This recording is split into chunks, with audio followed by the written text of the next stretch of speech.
everybody, it's me, and I am having one of those days. You know, the kind of day where everything you touch seems to turn to garbage and you start to question why you even own dotting tools? Oh yeah, I'm having that day. So I was just trying to do something different, and a while ago it hit me, girl, what is more different than starting a mandala with a swoosh? Y'all, I didn't do this in my sketchbook. I didn't plan it out. I have no earthly idea how it's going to turn out. Follow me to the end, sink or swim. This is happening.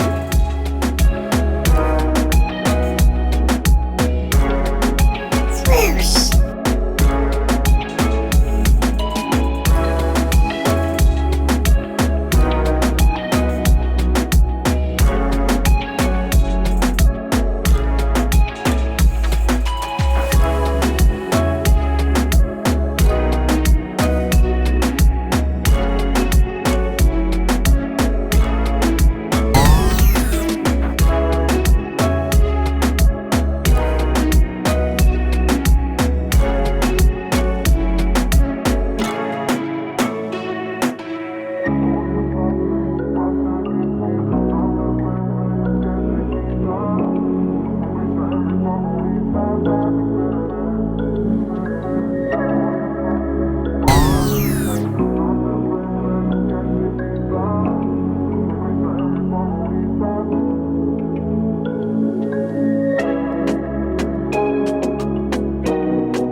What do you guys think? I kind of like it. There's some mixed feelings rolling around my house about it. Some people love it, some people don't. And I kind of like it. I like the way the dots going around the swoosh kind of make it look like it's in motion, like the swoosh is swooshing. But the best part about it is it has given me a really good idea for a mandala. And I'm going to go start on that right after I'm done with this. So you guys be looking for that tutorial. If you're looking for something else that's a little different to put in your mandala other than a dot, you know Valentine's Day is coming. I want you guys to watch this video. I start this one off with a heart, and this thing is so gorgeous that I named it Ooh La La. Go give it a watch. I will see you next time. Until then, rock on.